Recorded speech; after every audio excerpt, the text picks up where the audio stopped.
কাছে, পৃথিবীর কোনো সৃষ্টির কাছে যাররা পরিমাণ কিচ্ছু পাওয়ার আশা করবেন না। একটু আশা করবেন আপনি কষ্ট পাবেন। কারো কাছে কোনো আশা করতে যায় না, শুধু আল্লাহর কাছে আশা করেন। সমস্ত কাজের প্রতিদান আল্লাহর কাছে চান, পরকালে আপনি সুখে থাকবেন ইনশাআল্লাহ। শেষ হাসি আপনি হাসবেন ইনশাআল্লাহ। এছাড়া আমি কোনো সলিউশন দেখি না ভাই।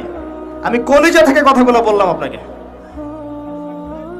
আর যে কথা কলিজা থেকে বের হয় সেই কথা আপনার কলিজার মধ্যে আঘাত করবে ইনশাআল্লাহ।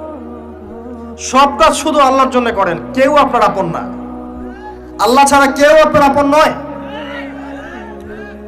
আপনি ভুল করবেন যদি আপনি অন্য কাউকে আপন মনে করেন। আপনার পলিটিক্যাল লিডার, আপনার প্রশাসনের স্যার, আপনার পরিবারের স্ত্রী, আপনার সন্তান, হাবি হাবি যা যা আছে, যদি মনে করেন আমার আপনজন, আপনি ভুল করবেন। সবাই সবার স্বার্থ চেনে, সবাই সবার স্বার্থ চেনে। শুধু আল্লাহ আপনাকে নিঃস্বার্থভাবে ভালোবাসেন। আল্লাহ পাক স্বার্থ চান না। সারাটা জীবন পাপ করে থাকলেও একটা বার দাঁড়িয়ে খালি বলেন আল্লাহ আস্তাগফিরুল্লাহ ওয়া আতুবু ইলাইহি। মন থেকে বলেন আল্লাহ আমি ভুল করেছি, আল্লাহ আমাকে মাফ করে দাও। এক মুহূর্তের মধ্যে আল্লাহ পাক আপনার সমস্ত গুনাহগুলোকে নেকিতে পরিবর্তন করে দিবেন ইনশাআল্লাহ। আল্লাহ ছাড়া কেউ নাই আপন। আল্লাহর জন্য খালেস করে ফেলেন নিজেকে, তার দিনের জন্য চেষ্টা করেন। তার দিন আজকে অবহেলিত, তার দিন আজকে অপদস্থ। সারা বিশ্বের বুকে আজকে মুসলিমরা নির্যাতিত, নিপীড়িত। দিনকে এগিয়ে নেওয়ার জন্য কিছু করেন।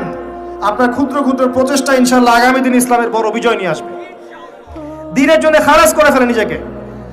আপনার সময় আছে এখন, জ্ঞান অর্জন করেন, জ্ঞান অর্জন করেন, পড়াশোনা করেন, আলেম ওলামার কাছে গিয়ে ক্লাসিক্যাল বইগুলো পড়েন, প্রজেক্ট রেডি করেন, দাওয়াতি কাজ করেন, বই লিখেন, বক্তব্য দেন, দিনের জন্য করেন।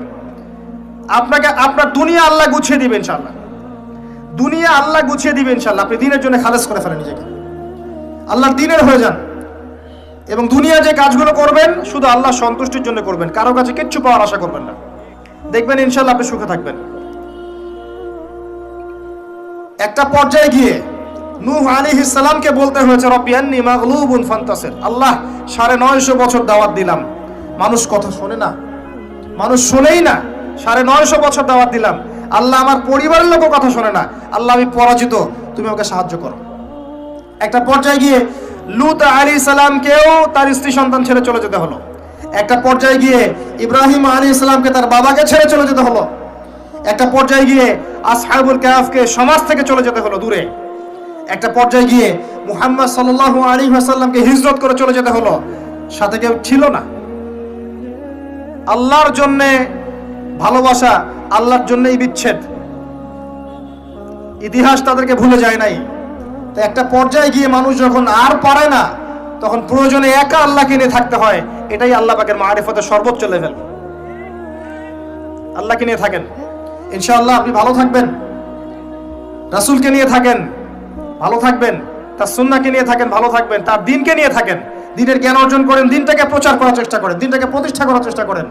দিন প্রতিষ্ঠা করলে কারো কোনো ক্ষতি হবে না। শৈথিল্যতাবাদী হবেন না, আবার চরমপন্থী হবেন না, জঙ্গি সন্ত্রাসী হয়ে যাবেন না। মধ্যম পন্থায় দিনটাকে নিয়ে গিয়ে যাবেন, মধ্যম পন্থায় এগিয়ে যাবেন, ধীরে ধীরে সবরের সাথে। একটা লেকচারে বলেছিলাম, আমাকে 3টা নসিহত করেছিলেন একজন আলেম। বলেছিলেন প্রথমে জ্ঞান অর্জন করো, 1, 2, তারপরে তুমি ধৈর্য ধরা শিখো, আর 3 সাহসী হও। ভীরু কাপুরুষের জন্য জান্নাত নয়, তিনি বলেছিলেন। অতএব এভাবে চিন্তা করলে আপনি ইনশাআল্লাহ দুনিয়াতে ঠকবেন না, বা দুনিয়াতে ঠকলেও পরকালে আপনি জিতবেন ইনশাআল্লাহ তাআলা। পরকালে আল্লাহ পাক আপনার প্রতিটা কষ্টের প্রতিদান দিবেন ইনশাআল্লাহ আযজা ওয়া জাল। আসুন আমরা সবাই যার যার জায়গা থেকে আল্লাহর হয়ে যাই, আল্লাহর জন্য নিজেকে খালেস করে দিই। আর আল্লাহর ভালোবাসা পেতে চাইলে তার রাসূলকে তার রাসূলের আনুগত্য করতে হবে, তার সুন্নাহ মাফিক চলতে হবে। আল্লাহ পাকের ফরজ ওয়াজিবকে ভালোবেসে আদায় করেন, বিরক্ত হয়েন না। নামাজের আজান হচ্ছে, বিরক্ত হয়ে যায় না, ভালোবেসে নামাজে যান। যে আল্লাহ আমার কাছে একটা ইবাদত চেয়েছেন, আমার রব, আমার সৃষ্টিকর্তা আমাকে একটা সুযোগ দিয়েছেন, আমার কাছে একটা ইবাদত চেয়েছেন, সিজদা চেয়েছেন। আল্লাহ আমার কাছে কি আর চেয়েছেন? তাওহীদ চেয়েছেন, সুন্নত চেয়েছেন, হালাল খাই এতটুকু চেয়েছেন, সাধ্যমতো দিনের খেদমত এটা চেয়েছেন। আল্লাহ পাক আমার জন্য জান্নাত রেখেছেন, আমি আল্লাহর জন্য করব না? আল্লাহ পাকের কাজগুলো ভালোবেসে করেন, আল্লাহ পাকে কাছে পাবেন ইনশাআল্লাহ তাআলা। দেখবেন যদি আপনি আল্লাহর হয়ে যান, আপনি মনে মনে কিছু চাইবেন, হাত উঠিয়ে চাওয়ার আগে আপনার সামনে আল্লাহ পাক সেটা হাজির করে দিবেন ইনশাআল্লাহ। বিশ্বাস হচ্ছে না আপনার কথা, আমার কথা? আমার জীবনে শত শতবার এই ঘটনা ঘটেছে। মনে মনে চিন্তা করছি যে এটা দরকার, এটা হলে ভালো হতো, এমনকি এমনও চিন্তা করছি এটা খেতে ইচ্ছা করছে, সামনে গিয়ে দেখে হাজির। একটা কথা আমি মিথ্যা বানিয়ে বলছি না, আল্লাহর কসম। এমনও হয়েছে যে আমি মনে মনে চিন্তা করেছি যে এটা খেতে ইচ্ছা করছে, খেতে পারলে ভালো লাগতো। যেখানে গিয়েছি দেখি সেই বাড়ির মালিক সেটা সার্ভ করেছে। এমন একটা ঘটনা আপনাকে বলি যে আমি এক জায়গায় যাচ্ছি, জিজ্ঞাসা করছি যে কি রান্না করছো, বলছে খিচুড়ি রান্না করছে। ঠিক আছে, খুব খুশি, খিচুড়ি খাবো বাসায় গিয়ে। কোনো একটা কারণে রাস্তায় আমার একটা বিপদ হলো। বিপদ হওয়ার পরে আমি বাসায় যেতে পারলাম না, কোনো একটা জায়গায় আমাকে থাকতে হলো অল্প সময়।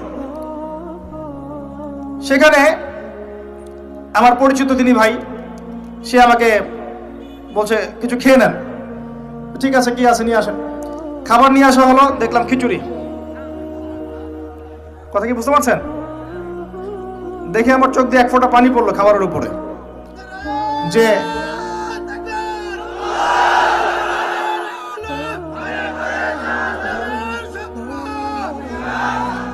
দাঁড়ান, আল্লাহ পাক এতই কাছে, এতই কাছে। যদি আপনি আল্লাহর হয়ে যান, আল্লাহর জন্য খালেস করে ফেলেন নিজেকে, আপনি দেখবেন আপনি যা চাচ্ছেন আল্লাহ পাক আপনার মনের কথা শুনে নেবেন, আপনার সামনে হাজির করে দিবেন ইনশাআল্লাহ।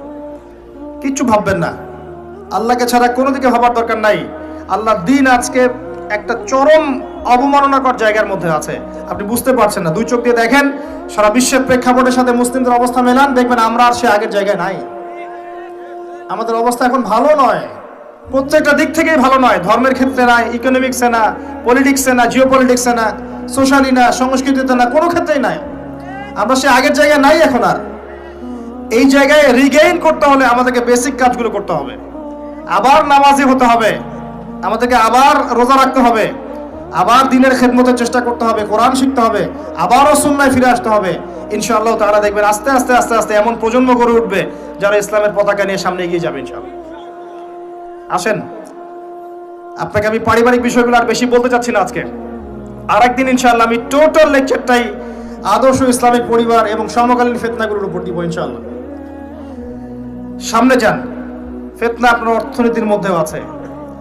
খুব কম মানুষ আছে আমাদের এখানে যারা অর্থনৈতিক জীবনে হালাল খাচ্ছে, ম্যাক্সিমাম সুদ খাচ্ছে। অনেকেই ঘুষ খাচ্ছি আমরা, অনেকেই দুর্নীতি করছি, অনেকে ঠকবাজি করছি, অনেকে মানুষের হক নষ্ট করছি, করছি না? কারো রিজিকে যদি একটা টাকা এরকম হারাম চলে আসে, এই রিজিক দিয়ে আল্লাহর ইবাদত করলে ইবাদত কবুল হবে না। খুব সাবধান। নবীজি আগেই বলেছিলেন সাল্লাল্লাহু আলাইহি ওয়াসাল্লাম, যে সুদ খায়, যে সুদ দেয়, যে সাক্ষী থাকে, যে লিখে রাখে, সবাই সমান অপরাধী। দিব্যি আমরা খাচ্ছি। নবীজি বলেছিলেন সাল্লাল্লাহু আলাইহি ওয়াসাল্লাম, যেটা মায়ের সাথে জেনা করার মতো অপরাধ এবং আল্লাহ এবং তার রাসূলের সাথে যুদ্ধ করার মতো অপরাধ, দিব্যি আমরা খাচ্ছি, দিব্যি খাচ্ছি, পরোয়াই নাই কোনো। এক দিরহাম সুদ খেলে নবীজি বলেছেন সাল্লাল্লাহু আলাইহি ওয়াসাল্লাম 36 বার জেনার পাপ হয়, 36 বার। দিব্যি খাচ্ছি, কোনো পরোয়া নাই। তবে আলহামদুলিল্লাহ এখন এই কথাগুলো শুনে অনেক মানুষ সুদি কারবার থেকে সরে এসেছেন, আমি জানি। আমি দোয়া করি মন থেকে আল্লাহ পাক তাদেরকে বেহিসাব রিজিক দান করুন। রিজিকের মালিক কে ভাই? আমি যদি মনে করি যে আমি সুদি কারবার না ছাড়লে আমার রিজিক কমে যাবে, তাহলে আমি মনে করছি রিজিকের মালিক আমি নিজেই, তাই নয় কি? আল্লাহর উপর তাওয়াক্কুল করে ছেড়ে দিয়ে দেখেন, আল্লাহ পাক আপনার জন্য আসমান জমিনের বরকতের দরজা খুলে দেবেন ইনশাআল্লাহ। বিশ্বাস করছেন না আমার কথা? রিজিক কার হাতে? সমুদ্রের নিচে কোটি কোটি মাখলুক আছে, কে খাওয়ায়? এই জমিনের উপরে কোটি কোটি কীটপতঙ্গ আছে, কে খাওয়ায়? আপনি কি 10টা হাতির দায়িত্ব নিতে পারবেন? এই শত শত হাতিকে কে খাওয়ায়? গবাদি পশুকে কে খাওয়ায়? জীবজন্তুকে কে খাওয়ায়? এই পৃথিবীতে কোনো মানুষ না খেয়ে মারা যেত না যদি তারা আল্লাহর বিধান অনুযায়ী অর্থনৈতিক জীবন পরিচালিত করত। যদি ওরা সুদ না খেত, সুদ খাওয়ার পর রিজিক কমে গেছে, আর তারা যদি যাকাতটা ঠিক মতো দিত, তাহলে দেখতেন দারিদ্রতা বলে কিছু থাকতো না। ধনী গরিব থাকতো, কিন্তু সবাই একটা সাম্যাবস্থায় থাকতো, কেউ একেবারে নিষ্পেষিত হতো না। কারণ যাকাত এবং ব্যবসার মধ্য দিয়ে টাকা পয়সা ঘুরতে থাকে, এক হাত থেকে আরেক হাতে যেতে থাকে। আর রিবার মধ্য দিয়ে টাকা পয়সা এক শ্রেণীর মানুষের হাতে চলে যায়, ধনীদের হাতে চলে যায়, আর গরিবরা আস্তে আস্তে দারিদ্রতার অতল তলে যেতে থাকে। আপনার অর্থনৈতিক জীবন ঠিক নাই, দেখবেন এখানে ফিতনার শেষ নাই। অন্যদিকে আসেন, আপনি সামাজিকভাবে দেখেন, সামাজিক জীবনে ফিতনার শেষ নাই। খেয়াল করে দেখেন আত্মীয়তার সম্পর্কগুলো নষ্ট হয়ে যাচ্ছে। খেয়াল করে দেখেন এখন টাকার জন্য সন্তান বাবাকে হত্যা করে, সন্তান মাকে হত্যা করে, ভাই ভাইকে হত্যা করে, বোন বোনকেও হত্যা করছে। প্রতিবেশীর হক আমরা দিতে পারছি না, আত্মীয়তার হক দিতে পারছি না, জমি নিয়ে দ্বন্দ্ব, বাড়ির সীমানা নিয়ে দ্বন্দ্ব, ব্যবসা নিয়ে দ্বন্দ্ব, দ্বন্দ্বের শেষ নাই। এটা সোশ্যাল জীবনে হচ্ছে। আবার ইকোনমিক সেকশনে এমনও হচ্ছে, ব্যবসা করছি হালাল মনে করে, এখানে সুযোগ বুঝে সিন্ডিকেট করছি, মজুতদারি করছি, ইচ্ছা করে দাম বাড়িয়ে দিচ্ছি, মানুষকে বিব্রত করছি, গভর্নমেন্টকে বিব্রত করছি, এগুলো আমরা কৃত্রিম